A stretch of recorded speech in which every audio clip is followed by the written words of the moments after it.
बबलू ने स्कूल से आते ही अपना स्कूल बैग सोफे पर फेंकते हुए कहा, मामा जान, आज शाम को कोफ्ते बनाने हैं। बेटा, आज तो मैंने पालक पकाई है, कल कोफ्ते बना लेंगे। इसकी मामा ने आहस्तगी से कहा, रोज शलगम पालक मूली पकाकर बैठ जाती हैं, जब पूछो सब्जियां सब्जियां हूँ। बबलू ने मुंह बनाकर कहा, अभी पिछले दिनों तो गोश्त खाया था, कौरमा बिरयानी कढ़ाई। इसकी मामा ने कहा, वो तो दावत थी, खा लिया, वरना दालें सब्जियां खिलाती हैं। पता है आज हसन कोफ्ते लाया था, उसने मुझे भी खिलाए थे, बड़ा मज़ा आया था। बबलू ने होंठों पर जुबान फेरते हुए कहा।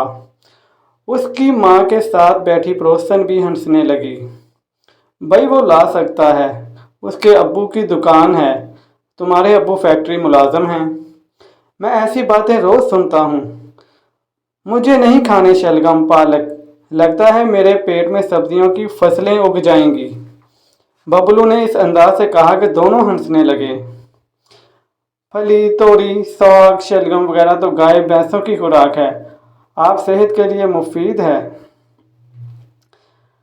कहकर खिला देती हैं। मामा जान प्लीज़ आज कोफ्ते खिला दो।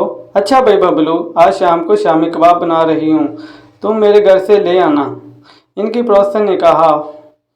ये हुई ना बात, आंटी जान। बबलू खुशी से उछला और यूनिफॉर्म बदलने कमरे में चला गया। बबलू को शाम का बेचैनी से इंतजार था। जो ही शाम हुई वह कटोरा पकड़े शामी कबाब लेने पहुंच गया। कबाब लेकर सबके सामने बैठकर चस्के लेकर खाने लगा। नन्ही फातिमा भी देख रही थी, मगर उसने लिफ्ट ना करवाई। स्कूल में हसन से दोस्ती थी, वो खाने के वक्त अपने साथ बैठा लेता। घर में सब्जी वगैरह पकती या आलू गोभी, वो कटोरी उठाए कभी इस पड़ोस से कभी उस पड़ोस से सालन मांग लाता। अगर इसकी मामा रोकती तो कहता चिकन पका लो।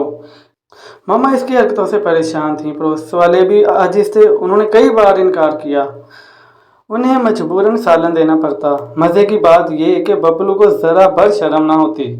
बबलू की नानी अम्मा कुछ दिनों के लिए इनके घर रहने आईं। वो भी बबलू की हरकतें नोट करती रहीं।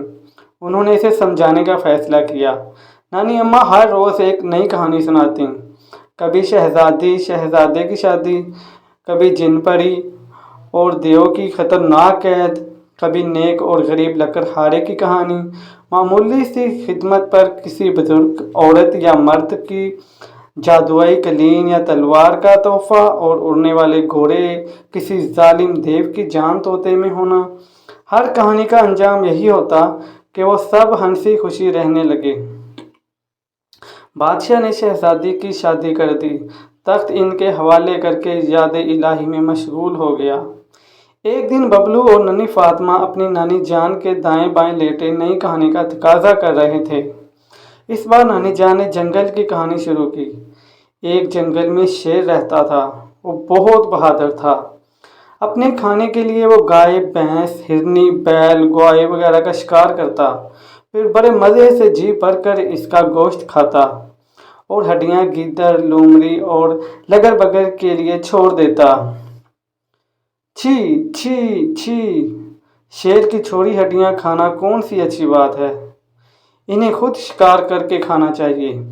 बबलू ने कहा, बेटा खुद खाने के लिए शिकार करना पड़ता है, ये लोमड़ी और गीदड़ वगैरह शिकार नहीं करते, बल्कि ये शेर के लिए शिकार के इंतज़ार में रहते हैं। जो ही शेर शिकार कर ले वो हड्डियां और गोश्त वगैरह खाएं। नानी जान, इसका मतलब ये है कि गिद्दर और बबलू भाई की आदत एक जैसी है, नन्ही फातिमा ने कहा।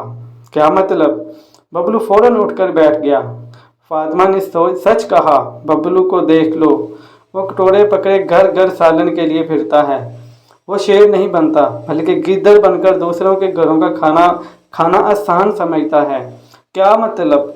नानी जान, आपने मुझे गीदड़ और लोमड़ी से तशबीह दी है। बेटा, जो मांग कर खाता है उसे गदागर या फकीर समझ लो, और जो बचा कुचा खाता है इसे गीदड़ समझ लो या लोमड़ी, एक ही बात है। वाह नानी जान, नन्ही फातिमा ने ताली बजाई। बबलू भाई ऐसा ही है, अब आप रोज़ दूसरों से खाना मांगते हो। चुप रह फातिमा, बबलू ज़ोर से चिल्लाया।